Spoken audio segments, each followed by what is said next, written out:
As sure as the clear blue waters of Southern California shape the sun-kissed harmonies of the Beach Boys, the belching smoke and gasoline smell of Detroit fueled the high-octane squall of the MC5. Technically, the band members grew up just outside Detroit in the small town of Lincoln Park, but the boundaries between the two cities were practically meaningless. Like a small satellite filled with robotic drones tethered to a larger Death Star, Lincoln Park had the primary purpose of supplying Detroit's network of steel mills and automobile plants with an inexhaustible supply of hard-working men. It was often referred to as a bedroom community, mostly because after a long day toiling on a Motor City assembly line, all you wanted to do was go home and sleep so you could wake up and grind through the next day. If you grew up in Lincoln Park, you had three options, said MC5 singer Rob Tyner. You could go into the Army, go to college, or like most people, work at one of the many auto factories. But there was one other option which only a few dared to do, play in a rock and roll band. It was in Lincoln Park that Tyner met a handful of teens who dared to be different, viewing the draft, higher education, and factory work in much the same way, as a death sentence, and they were all looking for a reprieve. The genesis of the MC5 can be traced to the early friendship between guitarists Wayne Kramer and Fred Sonic Smith, two musicians whose difference in temperament bordered on the comical. Kramer, born Wayne Cambies on April 30th, 1948, was a wiry motor mouth, bursting with energy, ideas, and grand ambition. A natural entertainer, he devoured the spotlight, shaking and shimmying with his Fender Stratocaster while peeling off one hyperactive lick, riff, and lead after another.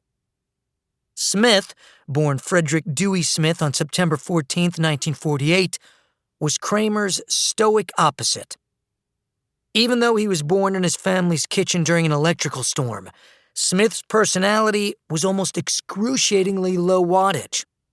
When engaged in conversation, he often made people uncomfortable by offering only grunts for answers or perhaps an occasional shrug. While some thought he was brain damaged, in reality, Smith was a keen observer and overachiever, especially when it came to playing baseball. He was once scouted by the Detroit Tigers, or playing rhythm guitar, which were the only two things that really mattered to him. As soon as I could play guitar, I wanted to start a band, recalled Kramer. I loved Booker T and the MGs and wanted to model it on that instrumentation: guitar, bass, Hammond organ, and drums. I started asking around if there was anyone that played music. Someone told me there's this guy, Fred Smith, who played the bongos. We were both 13 and lived in the same neighborhood, and we went to the same school, so I thought to myself, sure, why not have a bongo player in the band? Luckily, Fred's dad, who played and sang country music, had a guitar in his house. I don't think Fred played very much at that point, because once we got to be friends, I remember going over to his house every afternoon and showing him guitar parts. I would show him how to play the chords while I played the melody. From then on, Fred and I played together in various bands. One of them had Fred's sister as our lead singer.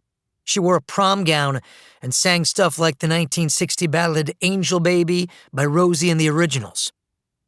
During that period, Fred would join other bands or I'd join another for a minute, but we stayed partners throughout. We just naturally played well together. It was symbiotic and we never competed. We felt competitive, but it was always us against them. The only time there was tension was when Fred thought I was playing too much. Be cool, he'd say. Lighten up, man, quit showing off. In 1963, the pair eventually settled into a semi-stable garage rock unit called the Bounty Hunters, named after a famous dragster owned by the legendary Detroit driver Conrad "Connie" Kalita. After enlisting two additional local musicians, Bob Gasper, drums, and Pat Burrows, bass, they started playing a teen club circuit that was just beginning to flourish, thanks to early promoters like local DJ and school teacher Russ Gibb and future Bob Seger manager Punch Andrews.